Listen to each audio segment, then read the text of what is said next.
Hello. Boris Johnson, a very political narcissist. I first wrote about Johnson prior to the outcome of the Conservative Party leadership in the United Kingdom. And I wrote about that on the 22nd of July 2019. It's worth revisiting that original piece because of future work that will come your way, and also to enable you to understand a prominent figure within the auspices of narcissism. I have a series called the A Very series, where I put various famous and infamous people under the Tudor scope to determine whether they are narcissists, and if so, the reasons why. They're very good examples to enable you to understand more about narcissism, and also to help you understand more about the varying behaviours, characteristics, etc., which demonstrate them. The very series is not about saying whether the person is a good thing or a bad thing. It is not about demonstrating whether I agree with a person's politics, behaviour, etc., but is merely an analysis within the auspices of narcissism. That is the focus of it. Unfortunately, a number of people who are hard of understanding completely forget that is what it is, and believe that my motivations are generated by something other. For instance, personal distaste of the individual concerned, different political leanings, and in the instances of others, racism. Let me remind you, I have no prejudices. I hate everybody equally. So, let us return to Alexander Boris de Pfeffel Johnson. Those of you in the United Kingdom will know full well who he is, and many of you from further afield will know about him. Even if you don't, it's worth understanding more about the man's behaviour to learn about his narcissism and the various manifestations of it, as that will assist you in your own understandings. Johnson was born to British parents, Stanley, and there'll be more about him in a follow-up to this, and Charlotte. On the 19th of June, 1964, in Manhattan's Upper East Side in New York City. His birth was registered with both the United States authorities and the city's British consulate, thereby granting him both American and British citizenship. Johnson's maternal grandfather was the lawyer Sir James Fawcett. Johnson's paternal great-grandfather was Circassian Turkish journalist who was a secular Muslim. His father's other ancestry includes English and French, including descent from King George II of Great Britain. Johnson's mother was Charlotte Fawcett, an artist from a family of liberal intellectuals. She had married Stanley in 1963, prior to their move to the United States. She is the granddaughter of Elias Avery Lowe, the paleographer, who was a Russian Jewish immigrant to the United States, and Helen Tracy Lowe Porter, a translator of Thomas Mann. Johnson's maternal great-grandfather was a Lithuanian Jew and Orthodox Jewish rabbi. I explain all of this to demonstrate what a cultural and racial melting pot Boris Johnson is. Johnson's parents lived opposite the Chelsea Hotel, although in September 1964 they returned to Britain so that Charlotte could study at the University of Oxford. She lived with her son in Summertown, Oxford, and gave birth to a daughter, Rachel, in 1965. In July 1965, the family moved to Crouch End in North London. In February 1966, they relocated to Washington, D.C., where Stanley had gained employment with the World Bank. A third child, Leo, was born in September 1967. Stanley then gained employment with the Policy Panel on Population Control, in June moving the family to Norwalk, Connecticut. In 1969, the family settled into the Stanley's family farm at Nethercote, in the west of England. There, Johnson gained his first experiences with fox hunting. Stanley, his father, was regularly absent from Nethercote, leaving Johnson to be raised largely by his mother and au pairs. He and his siblings were encouraged to engage in highbrow activities from a young age, with high achievement being greatly valued. Johnson's earliest recorded ambition was to be world king. Having few or no friends other than their siblings, the children became very close. In late 1969, the family relocated to Maida Vale, West London, where Stanley began postdoctoral research at the London School of Economics. In 1970, Charlotte and the children briefly returned to Nethercote, where Johnson was schooled at the Winsford Village School, before returning to London to settle in Primrose Hill, there being educated at Primrose Hill Primary School. In late 1971, another son, Joseph, was born to the family. After Stanley secured employment at the European Commission, he moved his family in April 1973 to Uccle, Brussels, where Johnson became fluent in French. Charlotte had a nervous breakdown and was hospitalised with clinical depression, and Johnson and his siblings were sent to Ascertain House Preparatory Boarding School in East Sussex in 1975. There he developed a love of rugby and excelled at ancient Greek and Latin. He was appalled at the teacher's use of corporal punishment. Meanwhile, Stanley and Charlotte's relationship broke down in December 1978, and they divorced in 1980. Charlotte moved into a flat in Notting Hill, where her children spent much of their time with her. Johnson was awarded a King's Scholarship to study at Eton College, the elite independent boarding school in Eton, Berkshire. Arriving in the autumn term of 1977, Johnson began using the given name Boris rather than Alex, and developed the eccentric English persona for which he would become known. He abandoned his mother's Catholicism and became an Anglican, joining the Church of England. Although school reports complained about his idleness, complacency and lateness, he was popular and well known at Eton. His friends were from the wealthy, upper middle and upper classes. Johnson won a scholarship and embarked on a 4-year course based in the study of classics at Balliol College, Oxford. Arriving at the university in late 1983, he was one of a generation of Oxford undergraduates who dominated British politics and media in the early 21st century.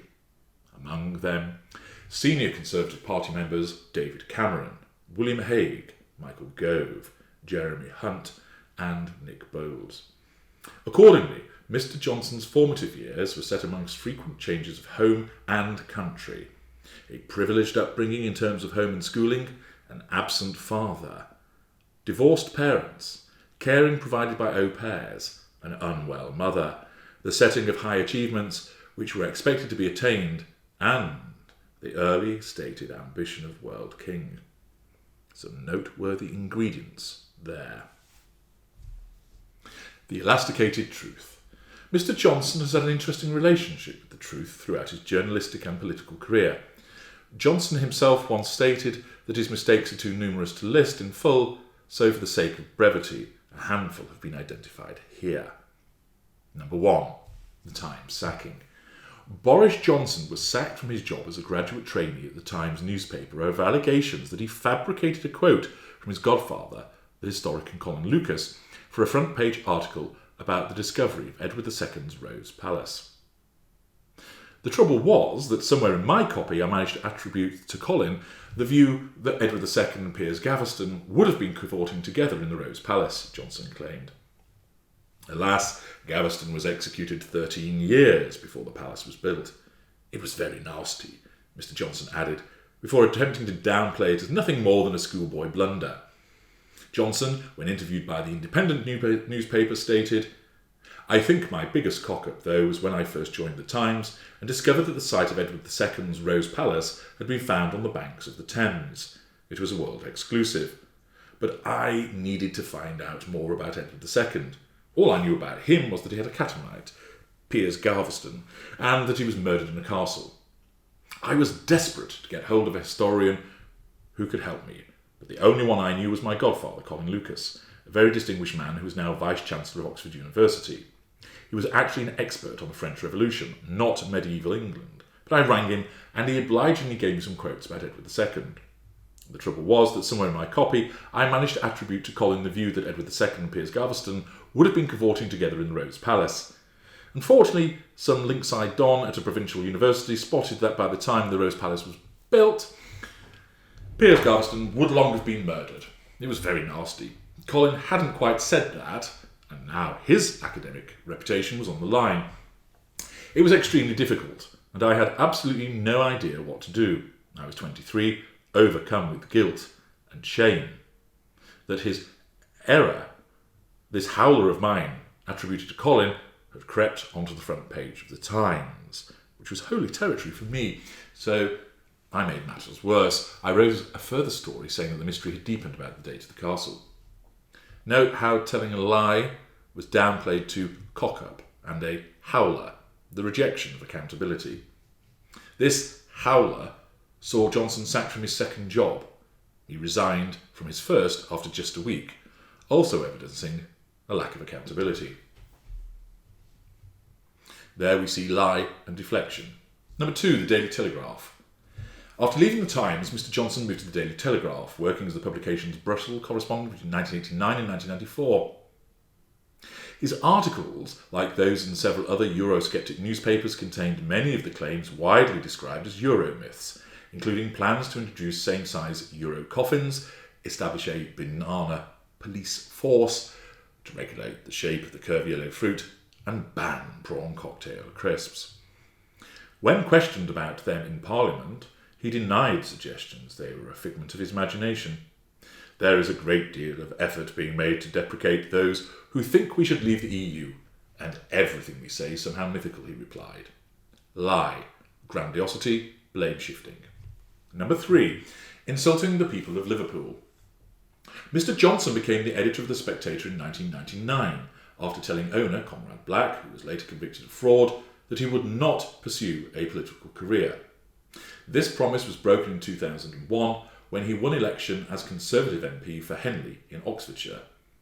3 years later, he was forced to apologise for an article in the magazine which blamed drunken Liverpool fans for the 1989 Hillsborough disaster and suggested that the people of the city were wallowing in their victim status. Anyone, journalist or politician, should say sorry to the people of Liverpool, as I do, for misrepresenting what happened at Hillsborough, he said. Lie, smearing, false contrition, lack of emotional empathy.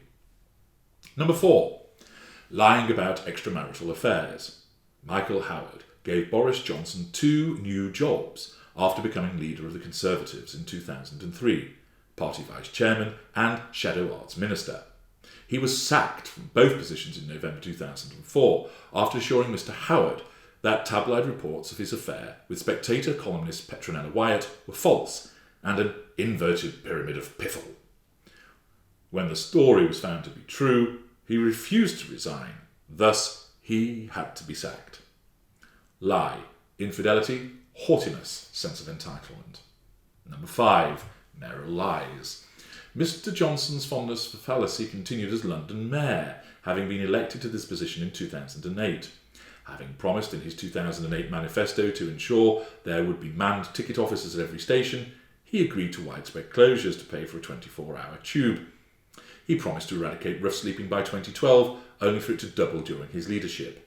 He was also accused of telling barefaced lies after he stated that police numbers would increase in London despite government cuts. Lie, lack of emotional empathy, lack of accountability. Number 6, the bullshit bus. Launching the Vote Leave bus tour with relation to Brexit, Mr. Johnson returned to the scene of his earlier falsehoods by repeating his old allegations that the EU was setting rules on the shape of bananas. He also backed the infamous claim on the side of the bus that the UK was sending £350 million a week to the EU, followed by "let's fund our NHS instead." The UK Statistics Authority issued an official statement in May 2016 describing the claim as misleading, but Mr. Johnson repeated it in an article in The Telegraph in September 2017. Lie, sense of entitlement, haughtiness, lack of accountability. Number 7. Not so much Turkish delight. In January 2019, Boris Johnson claimed he did not mention Turkey during the referendum to leave the EU after it was suggested he falsely claimed 80 million Turks would come to Britain unless the UK left the EU. In fact, he co-signed a letter stating that the only way to avoid having common borders with Turkey is to vote leave and take back control. Mr. Johnson, whose great-grandfather was the Ottoman politician Ali Kemal, was also quoted as saying, "I am very pro-Turkish, but what I certainly can't imagine is a situation in which 77 million of my fellow Turks and those of Turkish origin can come here without any checks at all. That is mad. That won't work." Mr. Johnson's Turkish cousin commented, "He doesn't strike me as being very honest about his views." Really? Lies, hypocrisy, lack of accountability. This selection is very much the tip of the iceberg, and a stroll through the corridors of the internet will provide a significant array of similar experiences from a variety of journalistic sources which show a flagrant disregard for the truth, the ability to perform volte-face where political expedient, and exhibiting a huge sense of entitlement to issue such untruths, and then to either restate them, dismiss them, or downplay them, which supports a lack of accountability, haughtiness, compartmentalisation, grandiosity, and demonstrates the ability to shift from one position to the other in the blinking of an eye for the purposes of the assertion of control and the achievement of the prime aims. Bumbling Boris. Not with understanding the untruths, the broken promises and infidelities, more about those in a moment, Mr. Johnson is undeniably able to command considerable popularity and is a charismatic individual. Simon Jenkins of the Guardian newspaper wrote, "Johnson is the darling of the polls. He mesmerises punch-drunk Tories and disillusioned Labour voters alike. He emerges from his biographical record as incompetent, lazy, dissolute and a liar. Yet the public's response is that he is our kind of liar. He was sacked by the Times for story fabrication and was a wildly biased reporter while in Brussels. His default mode has always been that of stand-up comedian, funny, unpredictable, mildly dangerous." Mr. Jenkins perceptively continues, "The Johnson personality is clearly not to be underrated. As democracy becomes less a matter of interest and resources, it falls back on secondary responses, on making people relaxed and comfortable about the world about them. Voters seem drawn to someone who does not take life too seriously, is casual about presentation, and possesses eccentric unpredictability. People like laughing at politics, and Johnson appears a fellow human. He is preferable to the spouters of robotic clichés such as Theresa May. Charm is discounted by political science in favour of integrity, diligence, consistency, and charisma. That is because charm is like love. Its value is not analysable or susceptible to science, yet it was deployed with aplomb by Ronald Reagan and Bill Clinton. Whether it was turning up for the aftermath of the London riots in 2011 with a broom, magical thinking, I can clean this all up on my own, hanging from a zip wire stuck and waving a flag, fuel seeking, his flag-hogging antics and whiff-waff speech at the closing ceremony of the Beijing Olympics, Mr. Johnson deploys his charisma and bumbling Boris act in order to appear like some hapless and well-intentioned, albeit clumsy, overgrown schoolboy. This is a huge manipulation.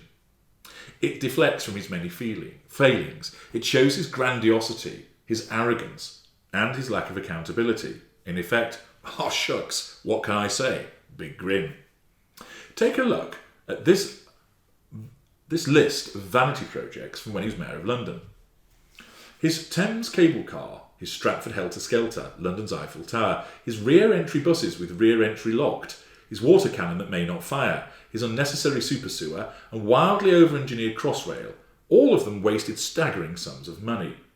A baffling £53 million vanished on Johnson's Fantasy Garden Bridge, while Hammersmith Bridge rotted up the river. The Boris bike scheme, in truth Ken Livingstone's, was supposed to cost nothing, but cost taxpayers nearly £200 million in 8 years. He was seen and photographed on a Boris bike with Arnold Schwarzenegger, lapping up the applause and bewilderment of the crowd. Of course, we all know what he's lapping up really. Fuel. Do not mistake this bumbling Boris as a quaint affectation. This is the careful and resolutely structured use of a facade to mask a calculated, cunning, and Machiavellian mind at work. By appearing like some oversized clown, he diverts from what he is doing, masks the misfortune, and clouds the cock-ups. Take, for example, when he accused Muslim women of looking like letterboxes because they wore burqas, haughty, lack of emotional empathy, sense of entitlement and insult. In 2018, he shirked questions on whether he would apologise for comparing Muslim women wearing burqa to letterboxes and bank robbers by offering reporters camped outside his home a cup of tea. He emerged from his Oxfordshire house on a Sunday armed with a tray of mugs for exhausted journalists waiting to confront him over his divisive burqa comments. He declined to comment as reporters quizzed him on the controversial remarks, instead offering them a cup of tea. Mr. Johnson said, "I have nothing to say about this matter except to offer you some tea." He plays the clown, but more importantly, he gets away with it. Lack of accountability, deflection. At the closing ceremony of the Olympics in Beijing, he was attacked for his behaviour. A commentator stated, "At such formal occasion he should have buttoned his jacket. If you dress informally or not properly, it can be seen as disrespect to the host." A blogger complained Boris Johnson did not take the occasion seriously and should not have put his hand to his pocket. When he was stepping to the stage and down, he put his hand in the pocket of his jacket. This shows he was extremely casual. He did not seem to take the occasion seriously. And he took over the Olympic flag. He simply passed it to the Chinese standard bearer. He was the only person who took the flag with one hand. This is very disrespectful to the Olympic flag. After he took the flag, he shook hands with the International Olympic Committee IOC chief, Jacques Rogue, and did not pay any attention to the two leaders from Beijing. This blogger said that it was rude and arrogant that Johnson seemed to ignore the mayor of Beijing when he made an effort to try to speak to Johnson. Arrogance, sense of entitlement, lack of emotional empathy. Note how he has insulted others both individually and collectively in the past, and the furore surrounding this. Yet, he does not change and ensures that he keeps talking rather than keep his mouth shut. To understand more about this, see the empathy cake in the knowledge vault. But he keeps on repeating the behaviour. Repeating what is in effect abusive behaviour is a key indicator because it shows a lack of emotional empathy, a lack of accountability, a sense of entitlement, the need to assert control, and a response to a perceived threat to the need to assert that control. Johnson has an extensive charisma, and he uses this to manipulate. A smokescreen so that he appears affable, harmless and fun, when underneath this cultivated exterior there lurks a calculated, driven predator for power in all of its forms. Here are some thoughts from noted commentators with regard to this facade that Mr. Johnson has created. Biographer Sonia Pennell described his public persona as Brand Boris, noting that he developed it while at Oxford University. Max Hastings referred to this public image as a facade resembling that of P.G. Woodhouse's Gussie Fink Notting, allied to wit, charm, brilliance, and startling flashes of instability. While political scientist Andrew Crines stated that Johnson displayed the character of a likeable and trustworthy individual with strong intellectual capital. Private Eye editor Ian Hislop has defined him as Beano Boris due to his perceived comical nature, saying he's our Berlusconi. He's the only feel-good politician we have. Everyone else is too busy being responsible. To the journalist Dave Hill, Johnson was a unique figure in British politics, an unprecedented blend of comedian conman, for subversive showman, and populist media confection. The facade management does not end there, however. Johnson purposefully cultivates a semi-shambolic look, for instance, by specifically ruffling his hair in a certain way for when he makes public appearances. Pennell described Johnson as a manic self-promoter who filled his life with fun and jokes. Described by Crines as a joker, Johnson has stated that humour is a utensil that you can use to sugar the pill and to get important points across. Pennell noted that colleagues regularly expressed the view that Johnson used people to advance his own interests, with Gimson noting that Johnson was one of the great flatterers of our times. Pennell noted that he deflected serious questions using a little humour and a good deal of bravado. According to Gimson, Johnson was a humane man who could also be staggeringly inconsiderate of others when pursuing his own interests. Gimson also noted that Johnson has an excessive desire to be liked. So what do we see from all of that? Facade management, manipulation by charm, grandiosity, poor boundary recognition, fuel requirement, sense of entitlement, lack of emotional empathy. Bonking Boris. Mr. Johnson wed his first wife, Allegra Mostyn Owen, in 1987 after they met at Oxford, but split when he had an affair with Marina Wheeler. She married him in 1993, but first caught him out over his relationship with society writer Petronella Wyatt. He had a 4-year affair with Miss Wyatt while he was editor of The Spectator, and she was one of his columnists. Petronella later told how she had an abortion and suffered a miscarriage. Mr. Johnson described reports of their affair as an inverted pyramid of piffle. Furious, Miss Wheeler threw him out of their home in Highgate, North London, but later took him back. His affairs did not end there. The affair with Miss Wyatt overlapped with his romance with Anna Fazakerley, a journalist on the Times educational supplement. The pair were said to have had sex while he was a junior shadow education minister in 2005. On one occasion, Mr. Johnson got off a flight home from China to hook up with Miss Fazakerley in Paris. Johnson's love life faced further chaos when he fathered a love child with arts consultant Helen McIntyre in 2009. His long-suffering wife kicked him out again, only to take him back once more. Full details of the affair emerged in court after Miss McIntyre lost a 3-year legal battle to stop the press naming Boris as the father of her daughter Stephanie. The appeal court in London also heard in 2013 that Miss McIntyre's daughter was alleged to be the second child conceived as a result of Boris's extramarital affairs. One ex described his romancing style as persistent. Persistent. Does that ring any bells with you? Do you want some more bells? How about this quote from the same ex? She said, "He made himself so endearing and amusing. I didn't know of his reputation, and to look at him, you would never imagine he was a womanizer. But I do recall that he became very persistent in his attentions, and eventually one thing led to another. He relies entirely on his personality, especially his wit and that bumbling character that he's developed, and well, it does seem to be still working, doesn't it? Any sensible girl should stay away from him. You'll get the cheery persistence, then the conquest, but when he's bored, he won't care about you in the slightest." I can hear your murmurs of familiarity now. In September 2018, Miss Wheeler had clearly had enough as separation occurred, as it was confirmed that they had separated months ago and had begun divorce proceedings. Mr. Johnson was not too troubled, however, as he had girlfriend Carrie Simmons, who soon found herself on the Johnson roller coaster.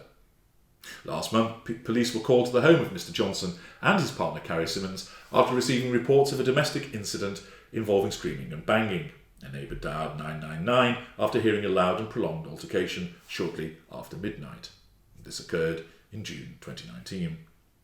At one point, Miss Simmons, the former Conservative Party head of press, could be heard telling Mr. Johnson to "get off me" and "get out of my flat," according to the Guardian newspaper. Miss Simmons was overheard saying that Mr. Johnson had ruined a settee with red wine and shouted, "You just don't care for anything because you're spoilt. You have no care for money or anything." Accurate, of course, but she doesn't know anywhere even nearing half of the picture. A string of relationships, infidelity, swift moves to the next love interest, and tempestuous activity. Infidelity, poor boundary recognition, manipulation, ignition of fury, fuel gathering, sense of entitlement, and lack of emotional empathy. And there is much more besides on Mr. Johnson. Since this article was first written in July 2019, there has been a long list of behaviours which continue to exemplify the behaviours described in this video. He often disappears. He doesn't appear to stand for anything. And indeed, if you look back over his tenure as Prime Minister, the things that are promised and then been reneged from, you will see the continuance of these behaviours. This is an individual who shows repeated and all the indicators of narcissism: his arrogance, magical thinking, grandiosity, poor boundary recognition, extensively manipulative behaviour, excessive charm, flippancy, glibness, sense of entitlement, lack of emotional empathy, calculated behaviours, extensive fuel matrix, huge fuel needs, the creation of a facade, the excessive preoccupation with success. He is successful, entertaining, power-hungry. His political activity merits a huge article itself. And dangerous. Boris Johnson is indeed a very political narcissist.